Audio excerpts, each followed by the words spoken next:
Hello folks, and welcome to day 12 of your Race to World First daily recap. My name is Kexman and I am here to bring you all of the updates to what has been happening. Be sure to follow so you never miss out on any of your recaps. From the start of day 12, it felt as though today was going to be make or break for guilds progressing on Queen Ansurek, who had been an incredible sight for these guilds to be locking horns over the world first crown. However, it was evident that her time was short. To paraphrase a famous king, no queen rules forever. Whilst Liquid had been sat relatively comfortable at the top, they knew any slip from them would hand the advantage over to Echo, who was snapping at their heels. Right behind Echo, we saw Mythic making massive leaps in their progression after stalling on their first day. Echo were in the process of moving their cooldowns and bloodlust towards the end of Phase 3, the exact place they need to be to guarantee a kill, which means we had a slight period of adjustment for them. Mythic were also starting to reach this point of their progression, so with both EU teams having to take time to readjust, it seemed as though the stage was set for Liquid, and all eyes were on them. Over the course of the race, we had seen Liquid take command of Nerub-ar since they had first stepped foot inside the raid instance.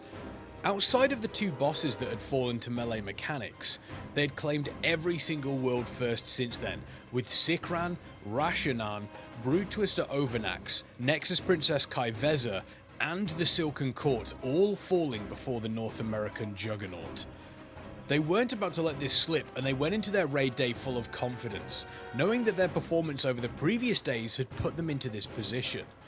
Pull after pull saw them reach deep into Phase 3, with multiple sub 15% pulls.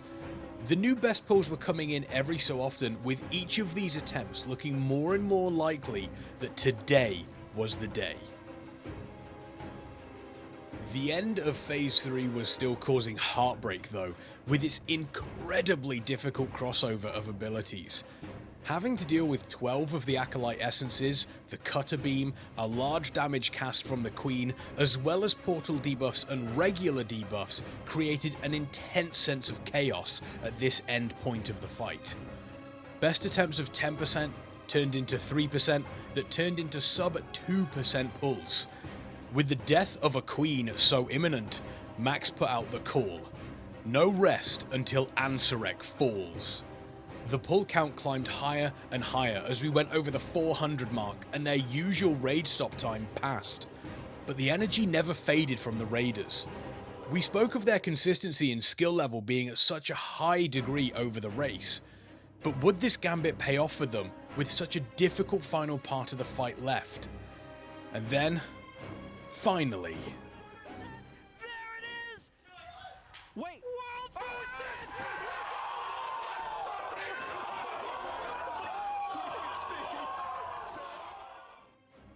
With pull 404, Liquid finally found themselves atop the mountain once more, with an incredibly well-deserved world first on Queen Ansurek, taking the crown back from Echo. I want to take this opportunity to extend my congratulations to the entirety of the Liquid team, from players to analysts. However, this doesn't mean that the race is entirely finished, as we still have 9 other spots left to be filled for the leaderboard.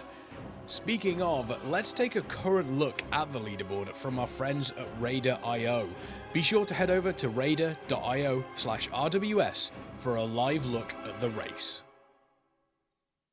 As the leaderboard currently stands at 4:45 PM BST, we have Liquid in first place on 8 out of 8, Echo in second, Mythic in third, Hot Pot Hero in fourth, JTH in fifth, in sixth we have Zbox, in seventh End Myth, Fat Sharky S in eighth, Instant Dollars in 9th, and in 10th, Honestly. With the world first now being claimed, Mythic and Echo are currently in a battle for second place, with Echo ahead of the team in orange. We also have a great battle between our Chinese teams on Queen Ansurek, with Hot Pot Hero ahead of JTH and Zbox. once again showing just how skillful these teams truly are. I do plan on creating a recap once we see these teams claiming our top 5 for Queen Ansurek, but for now, I will wait for that moment. I want to thank every single one of you for taking the time out of your day to watch these recaps. It's been an absolute pleasure to create content for the Race to World First, something that is near and dear to me as both a professional and as a fan. If you want to find more content from me, then be sure to follow me on Twitter at Kexman, or come and find me at twitch.tv/thekexman. For now though, thank you for watching, and I'll be back with our recap once we reach our top 5.